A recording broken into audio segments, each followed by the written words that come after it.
They say that the black blade of Antwer is indestructible. They say that the blade poisons and takes over the body and mind of the hapless wielder. There is only one of the Emperor's finest who can wield the blade and not succumb to its many temptations. He is a purifier of stout heart and possesses purity of both mind and soul.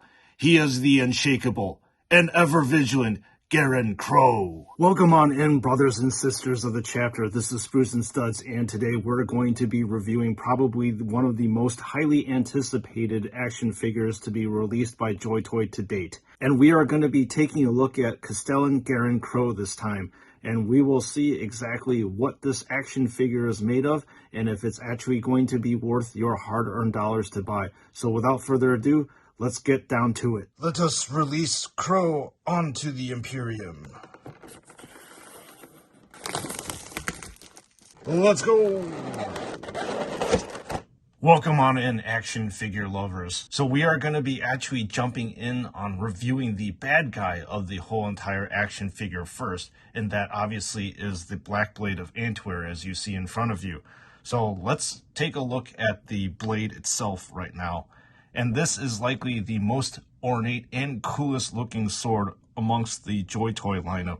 There is so much cool detail that's in here that is not found in any kind of JoyToy power sword or any other regular sword for that matter. So you get this very awesome matte black look that obviously matches what the blade is supposed to look like. And you've got all of these nice runes here. And within these runes is a translucent red color that really gives out a lot of character and vibrance to the blade. And this goes for the opposite side, where I think that the runes are actually a lot more prominent. So this is very excellently done. And then as we move on to the handle areas, it's very nicely done with highlights over here. So let's take a look at the flames that come along with the sword, and this is so certifiably badass. So the flames are the exact same color as the blade itself. It's matte black, and there are some nice highlight accents up here, over here. What I find really cool again are the other accents, the flames here that you again find in the Blood Angels line, where they use this translucent red to make this a little bit more character and have a lot more depth. And I also like how the demon eyes are that same red, and you get some nice highlights too. Let's flip over on the other side and you get more of the same. Whew! There are so many things going on with this action figure. But anyways, let's get to the backpack itself. The backpack obviously is very, very ornate and has a lot more than your regular Space Marine backpack. As you can see, there's this banner over here, and this is so cool that Garran actually has a banner that denotes this as himself on the battlefield, and obviously you have the Black Blade over here. So this is fantastic. And I love the iconography over here. It's very akin to the Blood Angels one that you can find on the Paragons of Baal. I find it kind of interesting that there's a little bit weird shading going on, because normally up here you would expect this to be a lighter red, and then down here is supposed to be a little bit darker because you would normally see the light hit. So this is a little bit shaded too much in my opinion up here. But I'll have to say this is a beautiful looking standard. And if you flip this around, there are a ton of purity seals back here. And the purity seals actually look really, really good in my opinion. You don't get that much bleed. This is actually very, very nicely painted and done. And with regards to the backpack itself, this is actually really nice looking. I like how the skull actually has shading deep in the eye sockets. Now let's take a look at the cape. I find this to be a little bit weird. It's like a fairly prominent mold line, as you can see from here, and I don't know where it disappears to. I think it follows over here. So it's a little bit detracting, but again, this cape is actually going to be facing the backside, so you're not going to notice it a little bit too much. This is made of a very soft plastic material. I'm not too sure what's going on with this. This might be a little bit dirty, so you can actually clean it off over here. But this is a nice, beautiful flowing cape with a lot of different iconography on the sides and embroidery. Same thing down over here. This is very fantastic looking. You also have very nice shading in the crevices over here, and it lightens up where it is highest. And then let's flip this cape around. And again, this actually looks very, very clean in my opinion, compared to some of the loincloths that we've been reviewing in the past. So you got this very nice bone white color that gradually darkens to a lighter tan in the middle where the shading would be. Then finally, we're going to be taking a look at Garran's face. I'm going to be replacing the helmeted version with the bear head because, in my opinion, named special character Space Marines always need to have their bear heads showing. So again, JoyToy did a very good job of shading the various crease lines over here on Crowe's face, and the eyes are very, very nicely done. You can see the pupils, the iris, as well as that glint over here on the upper corners of the action figure. I also like how the hair is highlighted over here with a nice dry brush, so it gives a lot of character. All right, now that we've got the accessories mostly out of the way, let's put the action figure under the bright lights, starting off with reviewing the helmeted area. And again, the helmeted area, if you're not familiar with JoyToy stuff, is that you're actually going to get very highly weathered whites, and this is one of the things that I was actually not aware of. So it's very dirty looking, and it may not be for a lot of people, but this is how JoyToy does it, so we will run along with it. In terms of the lenses, the blue is where the blue is supposed to be. There is not that much bleed. I also do like the shading here that you can see over here in these vents, which is nice. And then moving on to the pauldrons, this is absolutely gorgeous in my opinion. There is so much detail and so much iconography. Obviously this says Redemption Sword over here. I would have to say that the shading actually looks pretty good, minus the middle of this D in the sword. It would be nice if they actually can shade over here. And then the Annihilate part, it looks a little bit too clean compared to the rest of it, but again, this is very, very nicely done. Obviously you have the tome over here as well as the sword. This is very, very expertly done. Let's flip this over and take a look at the Grey Knight's insignia. It looks generally okay. There is a bit of some mist shading up here and here, but otherwise it looks pretty decent. Looking at the chest area, you have another well done purity seal, and then another tome with the sword in the back of the spine. Very nice looking. Very good looking shading going on over here. Very clean actually. The shade on the writing is where it's supposed to be in the recessed areas, and then the other areas are left bright and white, which is very nice. And then let's take a look at the Stormbolter over here. So the Stormbolter is very nicely done. I like how it is a wrist-mounted Stormbolter. So you can see right here, it is wrist-mounted and it is loose. And what you get is some highlights up here, here, and here. Gives a little bit more character and allows the Stormbolter to stand out. And then you have this ammo belt going on over here that feeds all the way into the back.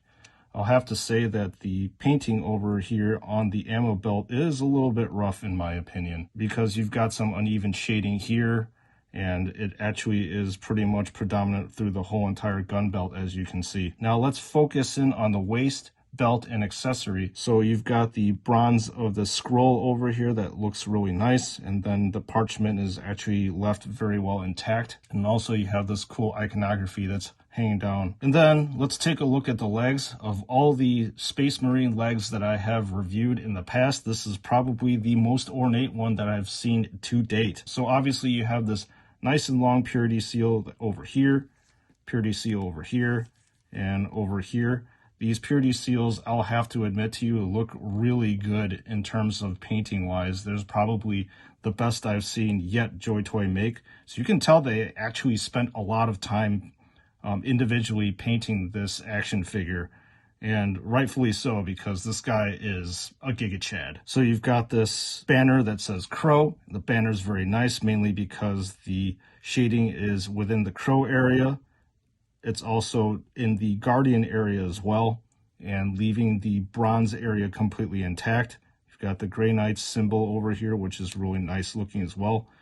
And looking over on the other side, you have your same tome and sword, as well as this Eternal down here that looks pretty fantastic. All right, in terms of articulation, I would expect not much of a departure from the Primaris figures that we've been reviewing in the past. So about the head, it's going to be 360 degrees rotation, as you can see over here, although it's slightly blocked by this hood right here. Shoulder area, 360 degrees, ratcheting mechanism. And then this, actually, you can get 360 degrees of rotation as well, but it's kind of constrained by this ammo belt over here. As you can see, you can get this around, but it looks like the ammo belt's fairly flexible, which is really nice. And then about the forearm, 360 degrees rotation. The elbow joint, as I've commented before in the past, is a double jointed area. So there is a joint here and a joint there. So that means that you can bend this in once and then bend this again further. The wrist is very flexible and is 360 degrees and has a bunch of pivoting motion associated with it. As for the storm bolter, you can actually get 360 degrees of rotation over here as well. Slightly restricted from the ammo belt, as you can tell, but it's flexible enough so you can rotate this thing around.